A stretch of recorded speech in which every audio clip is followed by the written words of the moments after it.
chat, we are going to finish off with a little bit of a Nick video. The America's Invincible Concrete Battleship Fort Drum. This is a little bit of a shorter one. That's why I wanted to pick it, because we've got just enough time probably to do this. No, Leo, I have not seen this one. That's why I picked it. So, let's go. El Frale, that time the U.S. military-industrial complex decided to play Pimp My Island.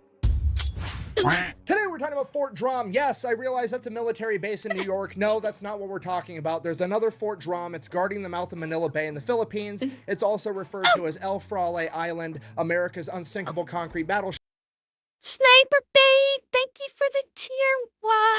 It's a good one. Okay, I can't wait. Philippines. It's also referred to as El Frale Island, America's unsinkable concrete battleship, or the USS No-Go. Basically, the US military took a tiny island and turned the entire thing into a gun, and we're going to talk about it. Right after a word from our sponsor. This video is brought to you by Sheath. Okay, here's it. Wait.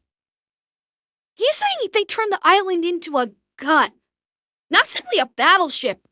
Just, they turned an island into a giant gun.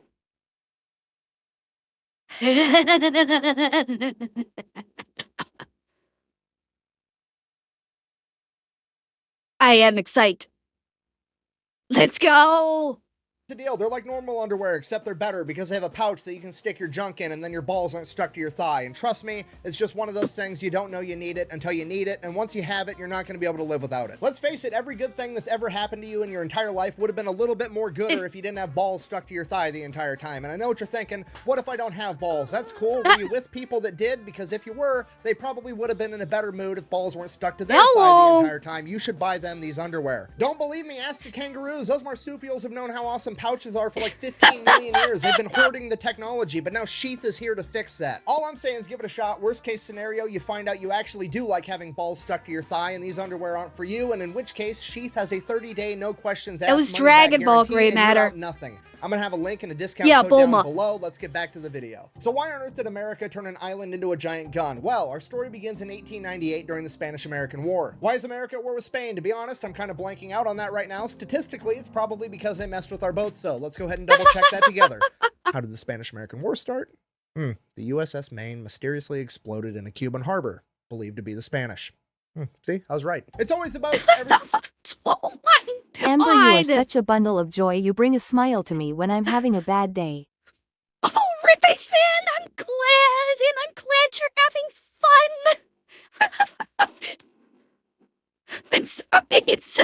It's always don't touch the fucking boats. Stop fucking with the boats. Yes, ping with 105 millimeter. Every single time. Honestly, at this point, Jordan Peterson needs to go back and rewrite his book, because he actually wrote a book called 12 Rules for Life, and the fact that not fucking with America's boats wasn't rule number 1 seems like an oversight on his part. Anyways, so America sends a bunch of boats into Manila Bay to fight the Spanish. While they're headed into Manila Bay, they pass this tiny little rock island called El Frale, and on El Frale, there was a bunch of Spanish artillery that basically tried to ambush all the American ships. It didn't really work, but it was a super good idea. Fast forward, America wins the Spanish-American War, takes control of the Philippines. So now with America in charge, they decided that they wanted to be able to defend Manila Bay, and they remembered back to how the Spanish almost had a successful ambush by putting artillery on El Frale, and that's when the Americans in charge said, hey, hear me out. Instead of putting artillery on El Frale, what if we turned El Frale into artillery? So the engineer was like, okay, here's the plan. We're going to level the entire island perfectly tabletop flat, and then we're going to build an enormous concrete bunker on top of it with 2 battleship turrets, each of which having 2 12-inch guns on them. So the engineer in charge draws the blueprints up, sends those off to the War Department to get approval, at which point the War Department is like, hold on, let me get this straight. You want to level an entire island, build an enormous concrete bunker on top of it, and then you want to equip it with 2 battleship turrets, each of which has 2 12-inch guns that we're going to have to manufacture in Watervliet Arsenal in New York and ship them all the way to the Philippines. To which the engineer is like, yeah, that's exactly what I want to do. And the War Department is like, I pump those numbers up. Those are rookie numbers in this racket. Because we're going to do 14-inch guns. I'm fucking God.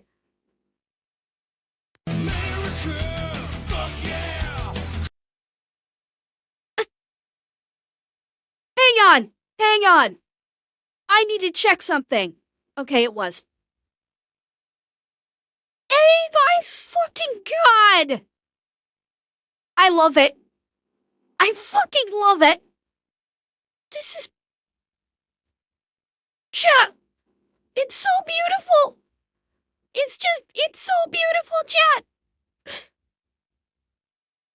Can I have another? Each of which is going to be shooting 1,600-pound shells. This If is a somebody big tries to boy. sneak into Manila I Bay, like him. Big boy. Painter. Painter. inch guns, each of which is going to be shooting 1,600-pound shells. If somebody tries to sneak into Manila Bay, we're literally going to start shooting cars at them till they go away. So they start construction in 1909, and it takes them 5 years to finish. And what they end up with is Fort Drum. Its concrete is anywhere between 25 and 36 feet thick. The top deck is completely reinforced with steel, essentially making the entire fortress completely impervious to any weapon that exists at this point in time. Then the guns on top are 14-inch M1909 guns in a dual turret that was specially manufactured just for Fort Drum, and it is the only place they were ever used. This turret has armor that is 18 inches thick, virtually making that impervious too. Then, just in case being able to shoot cars at people you don't like while being inside of a bunker that makes you impervious to retaliation isn't enough, it also has 4 6-inch guns and 2 3-inch anti-aircraft guns. And inside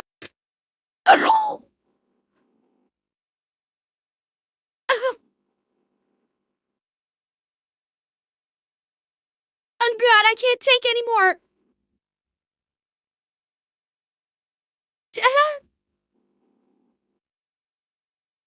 Oh god. Is there more?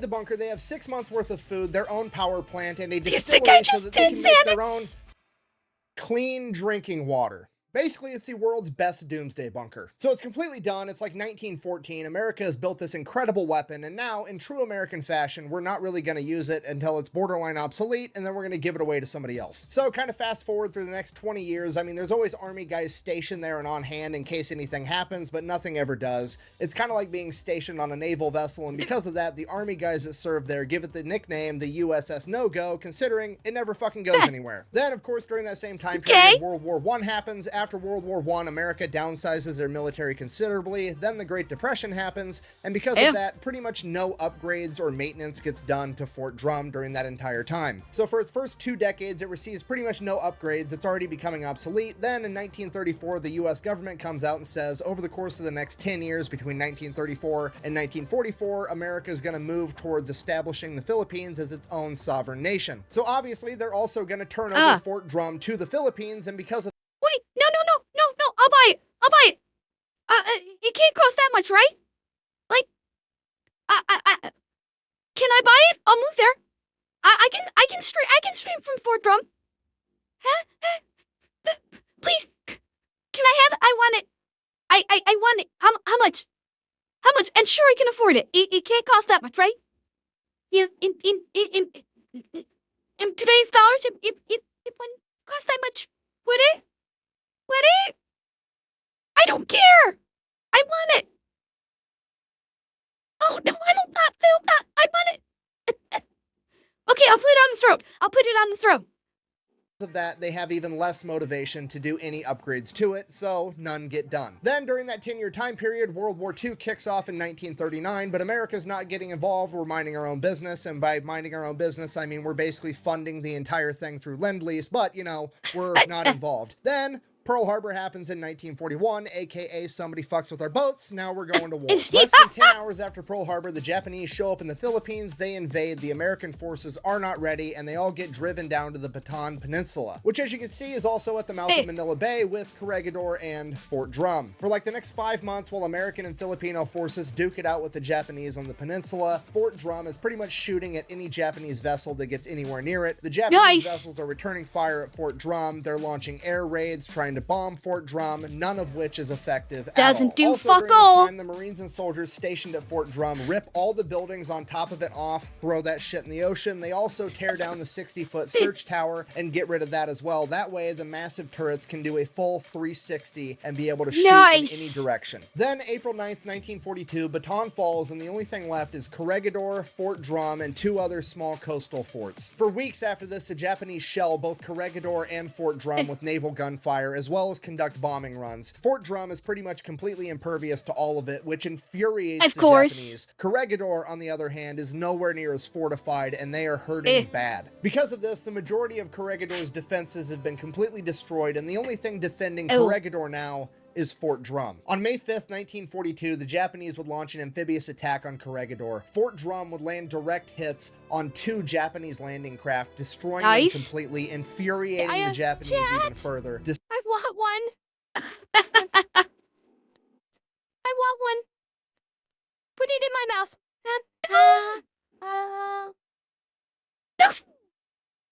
Put it in my mouth, Chad. What kind of girl you take me for? Hey!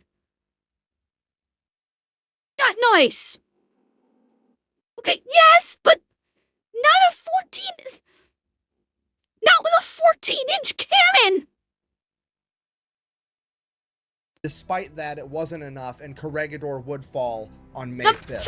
You know what I mean? The concrete battleship and the 240 men manning it are now the last holdouts in the Philippines against the Japanese, and it is pissing the Japanese off. And in immediate retaliation for them taking out several of the Japanese landing crafts at Corregidor, they begin launching air raids against Fort Drum, and they are, again, completely ineffective. During those air raids, some of the Marines manning the anti-aircraft guns would manage to shoot down a Japanese bomber, only serving to piss them off even more. At this point, General Wainwright, the man left in charge of American forces in the Philippines after General MacArthur abandoned his men and fled to Australia, issued the order that all American forces were to surrender on May 6th at noon. At this point, according to the legend, the entire crew of the USS No-Go, aka Fort Drum, gets together and they have a conversation and talk about whether or not they want to even follow this order, because they think they can go toe-to-toe with the Japanese forever inside of this concrete monstrosity. Unfortunately, they would come to the realization that this decision had already been made for them, because at some point, the distillery that purifies their drinking water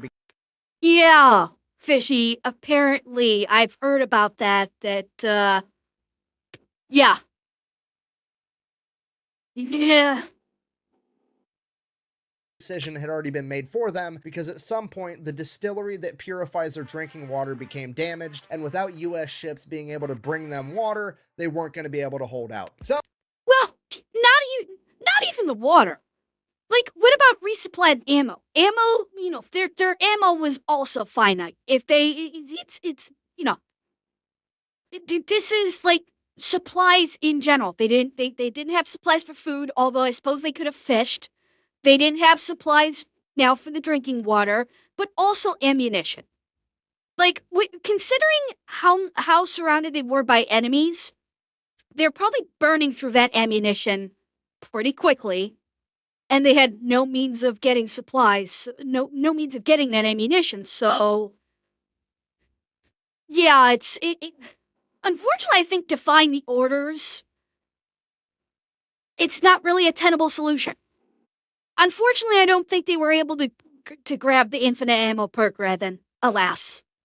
given that they have to surrender tomorrow, but they still want to fight, they decide, hey, let's get rid of all this ammunition that we have. And they fire at the Japanese ships non-stop, as fast as they can, for like the next 18 hours straight. And apparently, according to legend, it got so hot inside of Fort Drum that it was able to increase the muzzle velocity of the guns, and they were able to score more hits on Japanese ships that thought that they were out of range. And they continued to fire non-stop until 11:59 on May 6th, when they were finally forced to surrender at noon. They then proceeded to sabotage the guns, the power plant, and flood as much of Fort Drum as they possibly could, making it useless to the Imperial Japanese. At the time of their capture, all 240 men were still alive, and only 5 of them had been injured after weeks of combat. They would then be taken as prisoners by the Imperial Japanese, where the majority of the men would be tortured, starved, and worked to death, and it is believed that less than 30 of the men at Fort Drum returned home after World War II. Fast forward 3 years, 1945, America is now winning the war in the Pacific, and they have returned to the Philippines to reclaim them from the Japanese. At this point, Fort Drum is believed to be completely inoperable, and nobody has seen anything that would suggest otherwise until in April of 1945, an American PT boat would get a little bit too close, and Japanese machine guns would begin firing upon him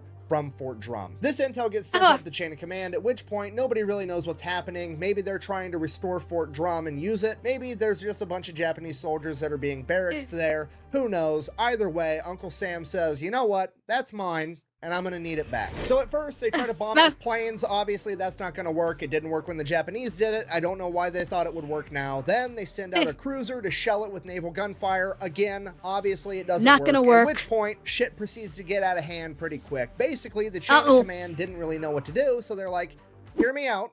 Let's just give the blueprints for Fort Drum to an entire platoon of Army combat engineers, aka the demolition men, and tell them to get rid of it, and the sooner they do, the sooner we all get to go home. So the engineers take the blueprints, they go come up with a plan. I don't really know how long it took them. I presume about the same amount of time it takes them to smoke a cigarette. That's probably not a coincidence. They come... Okay, I was gonna say as long as it takes for them to basically down a six-pack. The more you around, the more you're gonna find out. I wouldn't have said about as long as it took for them to down a beer myself, but come back to the chain of command. They're like, okay, here's what I need. All right, we're gonna need an entire company of infantry, 1,000 gallons of gasoline, 2,000 gallons of diesel, all the incendiary and white phosphorus grenades you can find, a 30-minute fuse, and a camera guy, because you're gonna want to get this shit on video. And apparently the chain of command is like, okay. So a couple days later, April, Friday the 13th, 1945. Because of fucking course it was on Friday the 13th. Then I goddamn to you. That was intentional. These engineers probably got fucking lit one night while they were coming up with these plans, and they went, listen, hear me out. We got this plan. It's a good plan. It's gonna fuck up someone's day, right? Okay? Yep, it's just... Okay, hear me out. What if we do it on Friday the 13th? I guarantee it was all part of the plan. The U.S. forces launch Drum D-Day. 2 American ships pull up, drop landing ramps onto Fort Drum, and all the infantry and combat engineers run out to secure the deck, at which point they start taking fire from one of the 6-inch guns. They all return fire, including the ships, until that 6-inch gun stops. Then they secure the entire deck, and the combat engineers get to work. The engineers then run a hose up onto Fort Drum and begin pumping 3,000 gallons of gasoline and diesel into the air vent of Fort Drum. They then proceed to put 600 pounds of TNT, a bunch of white phosphorus, and incendiary grenades on top of it, rig it up to a 30-minute fuse, light it, and fucking run. Like hell. Back in the boats, they sailed a safe distance away, and then they waited. They did exactly what I do when I accidentally drop a 500 kg or a hell bomb in hell divers. Run away, run away, run away, run away, run away, run away. Keep running, get the fuck out, run, run, run.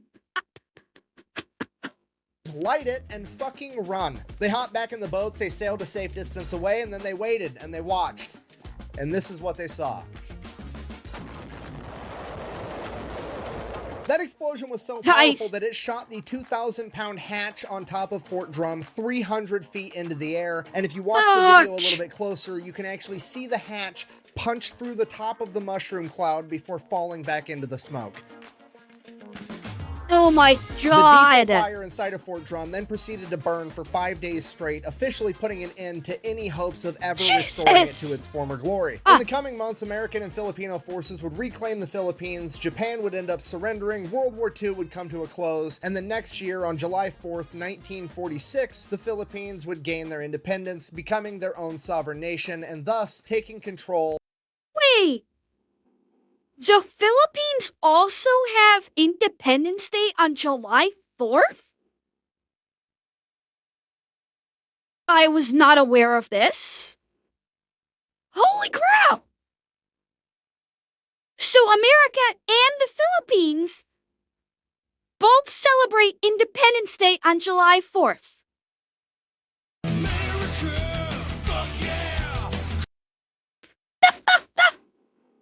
Cool. Of Fort Drum, where it still sits at the mouth of Manila Bay, pretty much in the same condition that America left it, serving as a powerful reminder to not mess with America's boats, or anything that even kinda sorta looks like a boat for that matter, okay? Just don't. Thank you for watching. Best way to support the channel is go buy some merch over at thefatelectrician.com. Quack bang, out. I feel like I can give all the examples in the world, and I'm still gonna wake up tomorrow to news that somebody touched the boats.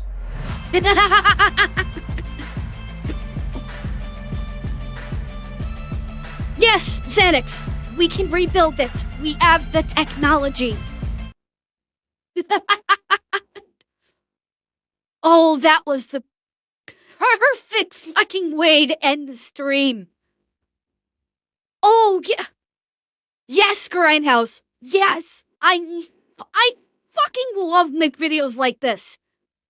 I absolutely fucking love Mick videos like this. Oh my god, that was great.